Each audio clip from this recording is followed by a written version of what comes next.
इसके पहले जो है धारा विद्युत चल रहा था, उसका अध्याय का नाम वैद्युत चालन था। इसके पहले जो चल रहा था वो वैद्युत चालन कुमार मित्तल किताब में, इसी कुमार मित्तल किताब जो होता है इसी नाम से उसमें चैप्टर चलता है। धारा विद्युत इकाई है, इकाई 2 है। इसमें जो है 2 चैप्टर आते हैं, एक वैद्युत चालन और दूसरा है सरल परिपथ। वैद्युत चालन लगभग पूरा उसका परिभाषा और उसका आंकिक प्रश्न सभी खत्म हो चुका है इसमें। अब हम समझते हैं अगला चैप्टर, उसमें से 3 से 5 नंबर का बनता है, लगभग पूरा यूनिट जो है 7 से 8 नंबर में आता है। सरल परिपथ में आज से नया चैप्टर स्टार्ट हो जाएगा। आंकिक प्रश्न आप लोग इसके पहले वाला हल करते रहिए। 2022 का पेपर देखिए, 2023 का पेपर देखिए। अगर कोई प्रश्न नहीं आता है तो उसको सेंड करिए, उसको पूछिए। अब उसके बाद जो है हम यहां पर आज देखते हैं कि भाई विद्युत परिपथ क्या होता है। सेल जो कि पहले भी जानते हैं सब, बैटरी इसका परिचय मिल चुका होगा। आंतरिक प्रतिरोध क्या होता है, विद्युत वाहक बल, टर्मिनल विभवांतर और ई और भी में संबंध। तो सबसे पहला पॉइंट हम देखते हैं विद्युत परिपथ।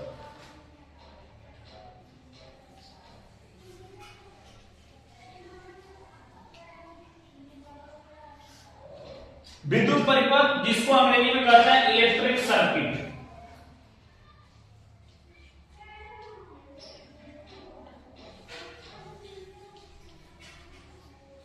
तो ये क्या होता है विद्युत परिपथ।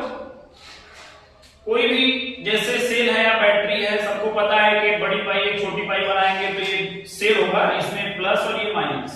इसको मान लीजिए किसी प्रतिरोध से जोड़ दिया जाता है, प्रतिरोध से जोड़ दिया जाता है तो यहां पर होगा क्या कि यहां से मान लीजिए धारा निकलेगा, धन सीधे से धारा निकलता है और पूरे परिपथ में घूमते हुए फिर माइनस में प्रवेश कर जाता है। ये सेल या बैटरी में धारा प्रवाहित होने का तरीका होता है। तो यहां पर ये हो क्या रहा है कि विद्युत धारा यहां पर लगातार बहता है, सतत, और उसके बाद विद्युत धारा तभी बहेगा लगातार जब इसमें बंद पथ होगा। तो इसका परिभाषा क्या हो जाता है कि विद्युत धारा बहता है इसमें, विद्युत धारा के सतत मतलब लगातार, कंटिन्यू, और बंद पथ मतलब कहीं अगर ये रास्ता कटा रहेगा तो उसमें करंट नहीं बहेगा।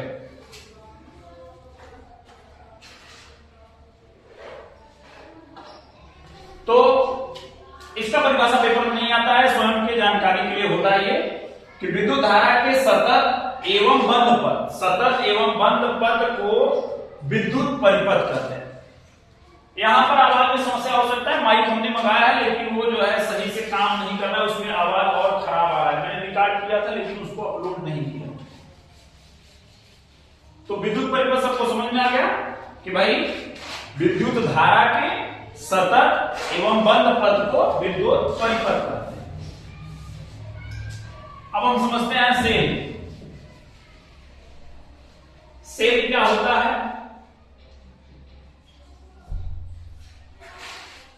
तो सेल एक ऐसा विद्युत यंत्र, बोल लीजिए एक ऐसा विद्युत यंत्र है या ऐसा युक्ति बोल सकते हैं, युक्ति। भाई ऐसा विद्युत यंत्र या युक्ति है जो क्या करता है कि रासायनिक ऊर्जा को, सेल के अंदर होता है रासायनिक ऊर्जा को बदल देता है विद्युत ऊर्जा में, रासायनिक ऊर्जा को बदल देता है विद्युत ऊर्जा में। तो सेल का परिभाषा क्या हुआ कि विद्युत यंत्र मतलब एक ऐसा, ये जो है ऐसा विद्युत यंत्र या युक्ति जो रासायनिक ऊर्जा को विद्युत ऊर्जा में बदल देता है, उसे सेल कहते हैं। अब यहां पर सेल बहुत ज्यादा कुछ नहीं है कि भाई ऐसा यंत्र जो रासायनिक ऊर्जा को विद्युत ऊर्जा में बदल देता है। अब अगर कई सेल अगर हम जोड़ देते हैं तो बैटरी बोला जाता है। तो यहां पर सेल के संयोजन से जो है बनता है बैटरी। संयोजन मतलब जोड़, तो इसके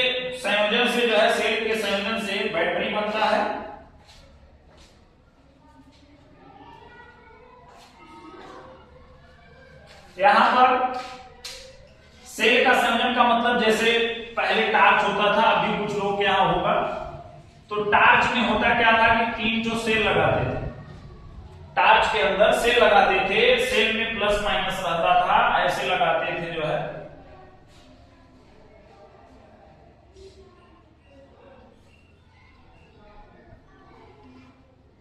लगभग 3 जो लगता था इसमें, ऐसे ही लगा होता था। इस सेल में एक सीधा प्लस एक माइनस होता था, एक प्लस एक माइनस होता था। तो यहां पर एक जो है उसको हम सेल बोलेंगे, लेकिन अगर 3 जो साथ में जोड़ दिया गया है तो पूरे को हम बोलेंगे बैटरी। पूरे को हम साथ में बोलेंगे बैटरी। जो हम लोग घर में इन्वर्टर में यूज करते हैं वो बैटरी है। उसके अंदर क्या होते हैं कि सेल लगे होते हैं, कई सेल आपस में जुड़े होते हैं और सेलों के संयोजन को ही बैटरी कहते हैं।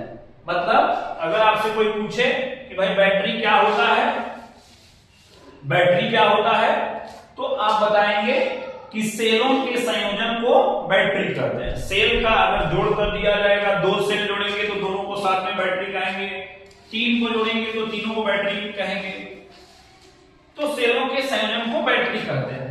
तो यहां पर अगर केवल सेल को दर्शित करना है तो यहां पर इसको हम ऐसे दर्शित करेंगे, ये सेल हो गया, ये प्लस सीधा ये माइनस, ये सेल का प्रतीक है। कक्षा 10 में ये मिला होगा सभी को। ये सेल का प्रतीक है। और अगर कई जो बड़ी पाई छोटी पाई बना दिया गया तो एक प्लस, ये माइनस, ये प्लस और ये माइनस, ये प्लस और उसके बाद जो है माइनस होगा, प्लस माइनस बराबर होगा। तो ये जो है ये बैटरी का प्रतीक है।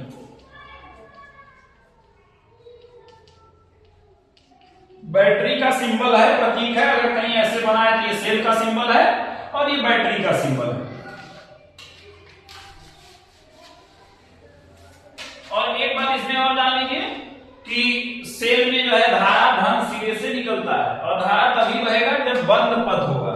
अगर तार कटा हुआ है तो उसमें धारा नहीं बहेगा। अब हम समझते हैं आंतरिक प्रतिरोध। तो ये इंटरनल रेजिस्टेंस क्या होता है?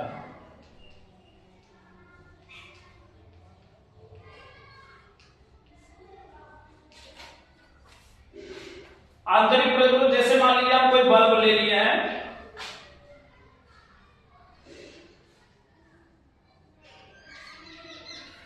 और इसको किसी सेल से जोड़ दिया हमने,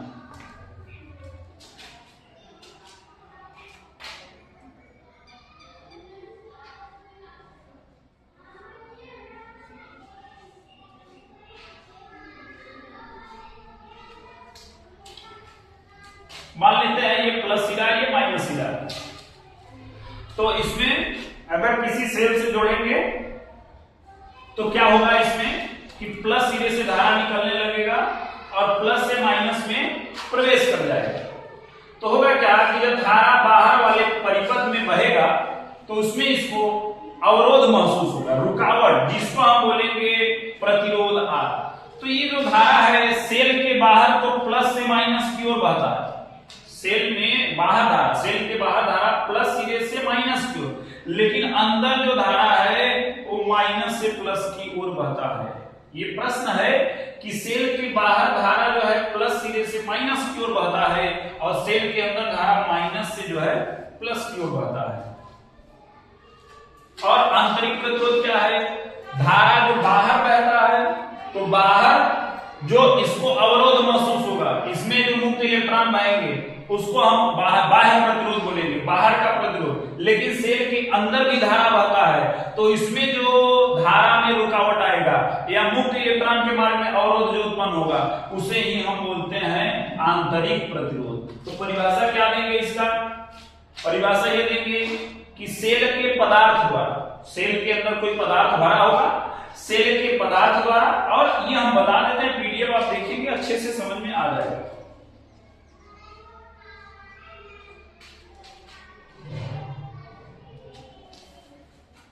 तो यहां पर आंतरिक प्रतिरोध क्या है, इसका परिभाषा कि सेल के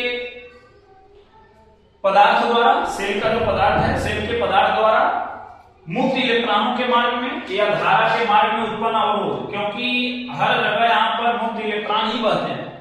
तो कहीं कहीं लिखा रहता है कि मुक्त इलेक्ट्रॉन के मार्ग में अवरोध, और कहीं कहीं लिखा रहता है धारा के मार्ग में अवरोध, लेकिन वास्तव में धारा के मार्ग में अवरोध नहीं, मुक्त इलेक्ट्रॉन के मार्ग में। तो यहाँ पर बोलेंगे कि किसी सेल के पदार्थ द्वारा मुक्त इलेक्ट्रॉन के मार्ग में उत्पन्न अवरोध को आंतरिक प्रतिरोध करते हैं। मार्ग में जो उत्पन्न अवरोध होगा, रुकावट होगा, उसी को जो है आंतरिक प्रतिरोध कहेंगे। ये जो होता है ये सेल के अंदर का होता है।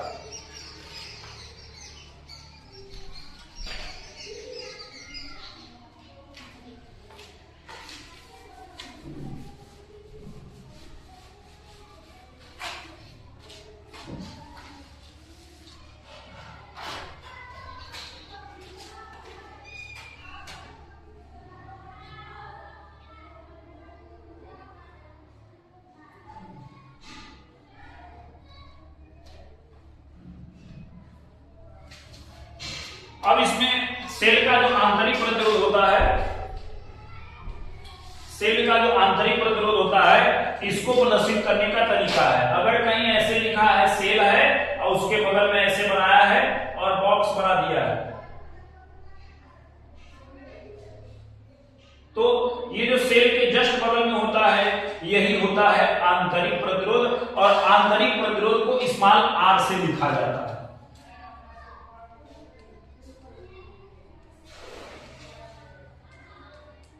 तो आंतरिक प्रतिरोध का परिभाषा हमने समझ लिया, भाई सेल के अंदर का ये प्रतिरोध होता है और इसका ये प्रदर्शित करने का तरीका हो गया। सेल का आंतरिक प्रतिरोध ऐसे प्रदर्शित करते हैं।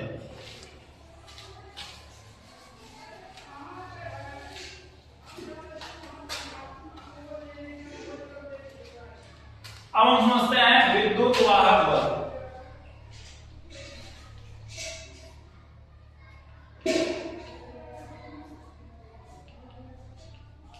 विद्युत वाहक बल जिसको लिखते हैं कैपिटल ई से या ईएमएफ से।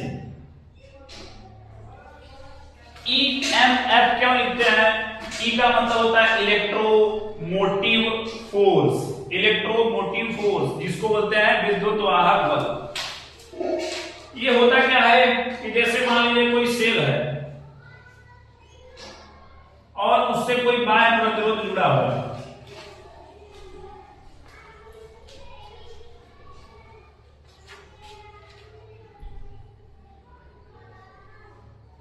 ये प्लस है माइनस है, तो धारा जो है प्लस सिरे से निकलेगा। ये मान लीजिए कोई बाह्य प्रतिरोध है, और यहां पर अगर बगल में ऐसे दिखाया है, बगल में कोई प्रतिरोध, सेल के जस्ट बगल में कोई प्रतिरोध अगर दिखाया है तो आंतरिक प्रतिरोध होता है। यहां पर ये धारा निकलेगा, तो धारा यहां से निकलेगा तो प्लस सिरे से होते हुए ये बाह्य प्रतिरोध बाहर का।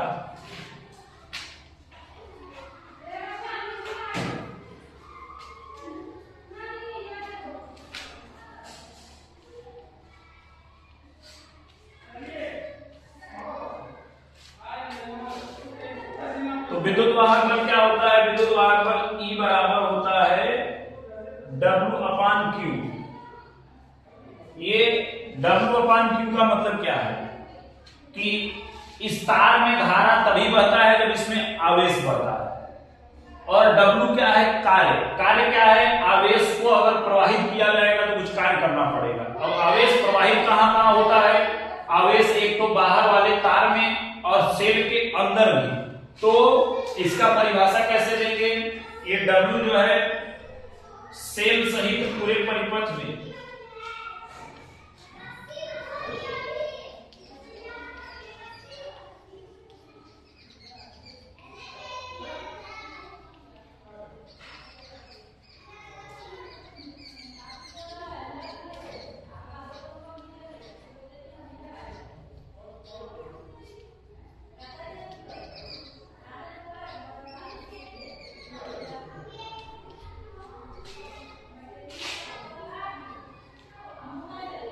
तो ध्यान दीजिए, W क्या है? कार्य है, लेकिन कौन सा कार्य है? सेल सहित पूरे परिपथ, मतलब सेल को साथ में लेकर के पूरे परिपथ में आवेश को प्रवाहित करने में किया गया कार्य या कृत कार्य। क्यों क्या है आवेश, तो परिभाषा हम दे सकते हैं कि सेल सहित पूरे परिपथ में आवेश को प्रवाहित करने में किया गया कार्य तथा आवेश के अनुपात को विद्युत वाहक बल कहते हैं। ये हो सकता है पहला परिभाषा, फिर से समझिए, सेल सहित पूरे परिपथ में, ये जो W है सेल सहित पूरे परिपथ में आवेश को प्रवाहित करने में कृत कार्य और आवेश के अनुपात को विद्युत वाहक बल कहते हैं। ये हो गया।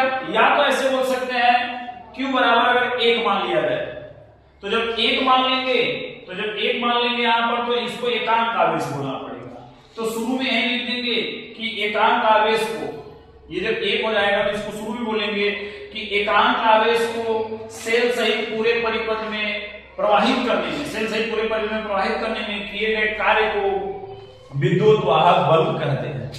तो पहला परिभाषा डायरेक्ट दे सकते हैं, दूसरा परिभाषा एकांक आवेश मान करके दे सकते हैं। पीडीएफ पढ़ेंगे बिल्कुल क्लियर समझ में।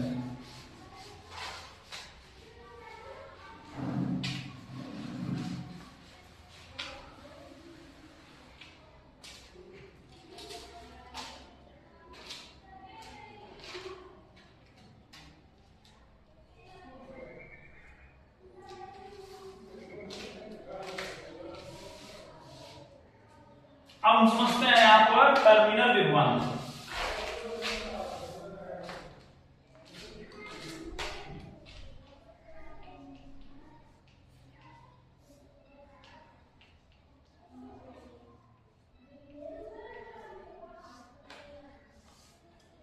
टर्मिनल विभवांतर, टर्मिनल का मतलब होता है सिरा, टर्मिनल का मतलब होता है सिरा, टर्मिनल अंग्रेजी शब्द है, इसका मतलब होता है सिरा।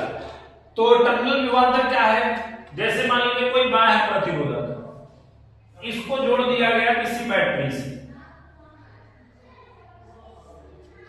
ये बाह्य प्रतिरोधक R है और ये मान लीजिए कोई बैटरी है, कोई सेल है और इसका ये जो है आंतरिक प्रतिरोध R है और यहां पर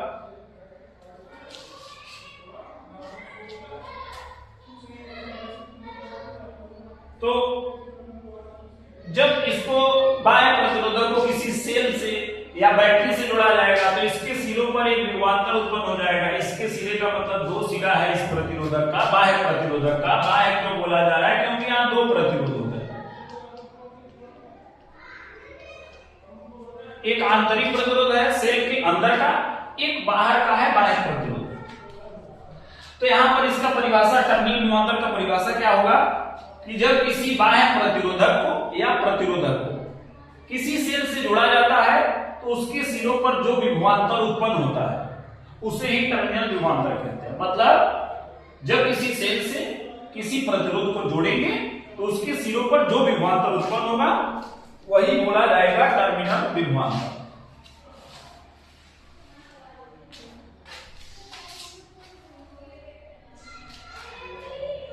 अब हम यहां समझते हैं E और V में संबंध। E का मतलब क्या है, विद्युत वाहक बल,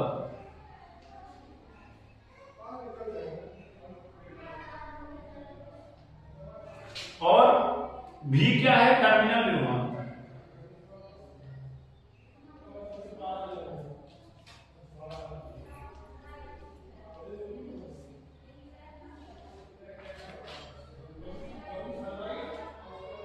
तो इसमें क्या संबंध है,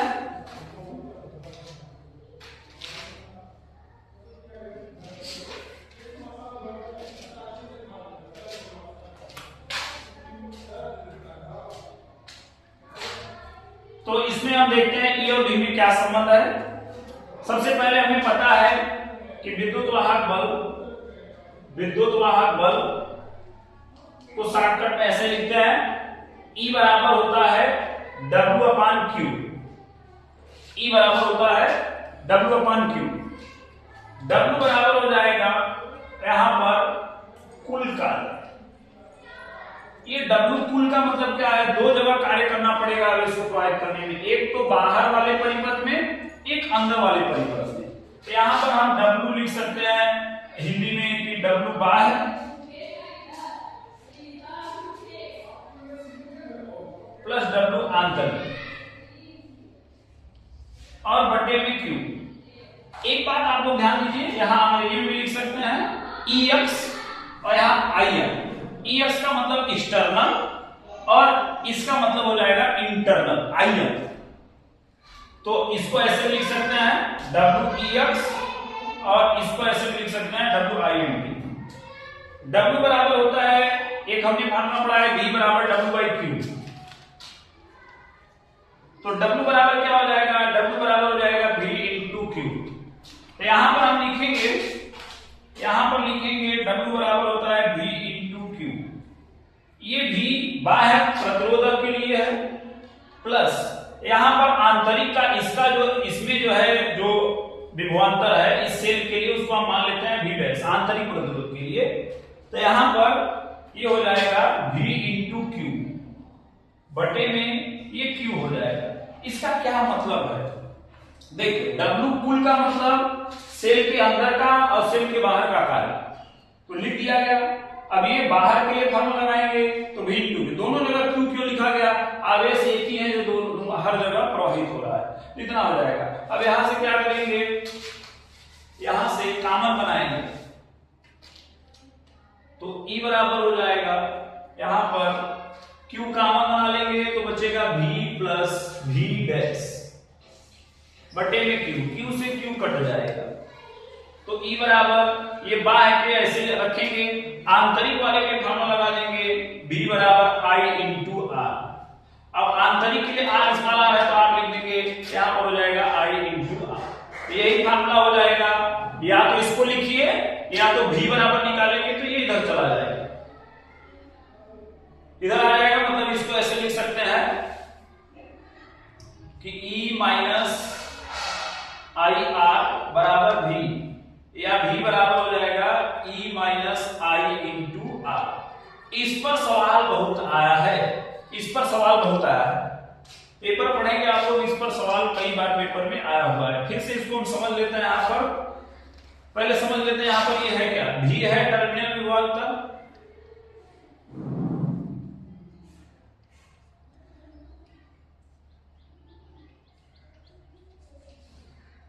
और E क्या है, विद्युत वाहक बल,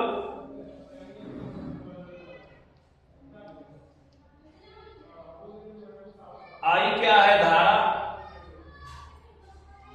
और स्मॉल r क्या है, आंतरिक प्रतिरोध।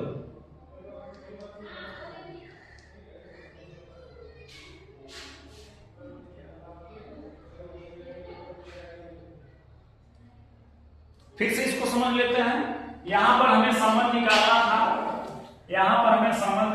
जो है विद्युत वाहक बल E और टर्मिनल विभवांतर V में संबंध।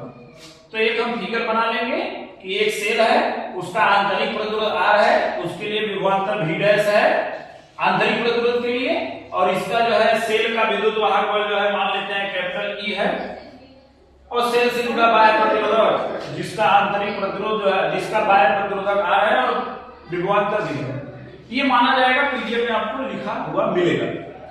तो विद्युत वाहक बल E बराबर हो जाएगा W कुल बटे Q, E बराबर होता है W पर Q। यहाँ पर W कुल का मतलब आंतरिक और बाह्य, वही लिखा गया W बाह्य प्लस W आंतरिक। W बराबर होता है V × Q, बाहर के लिए लगाएंगे V, और Q जो है चार्ज हर जगह प्रवाहित हो रहा है। आंतरिक के लिए V ना लिख करके V' लिखा जाएगा, इसके लिए V' है, बाहर के लिए V है। Q कॉमन निकाल करके इसको कैंसिल कर देंगे तो V + V' मिलेगा। ये V बाहर के लिए है, उसको छोड़ देंगे, यहाँ V' जो है I × R हो जाएगा, तो इतना फार्मूला मिल जाएगा। ये फार्मूला बहुत ही जरूरी है, पीडीएफ में मिल जाएगा, लिखने की आवश्यकता नहीं है।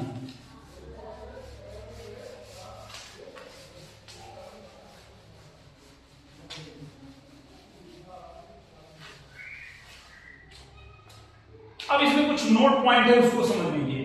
नोट पॉइंट का मतलब क्या है कि ये जो फार्मूला है V बराबर E - IR, ये तब के लिए है जब सेल से धारा प्राप्त हो रहा है, सेल से धारा निकल रही हो, धारा निकल रहा बाहर, सेल से धारा ली जा रही है, ऐसे लिख सकते हैं।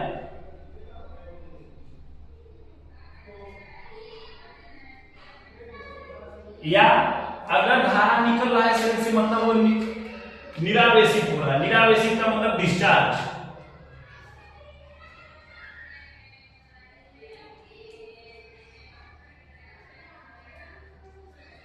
तो ये फार्मूला कब के लिए है? जब सेल से धारा लिया जा रहा है, मतलब सेल धारा बाहर किसी यंत्र में दे रहा है या डिस्चार्ज हो रहा है, तब के लिए फार्मूला है। अगर सेल को धारा दिया जाएगा, सेल धारा कब लेगा? सेल धारा तब लेगा जब वो चार्ज होगा।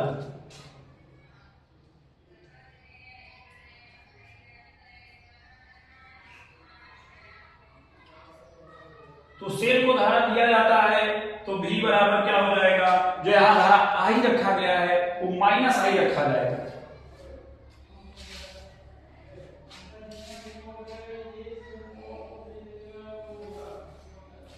यहां पर सेल से जब धारा लिया जाएगा, मतलब सेल जब धारा निकालेगा, निरावेशित होगा तभी हो जाएगा। और जब सेल को धारा दिया जाएगा, दिया कब जाएगा? जब वो चार्ज होगा।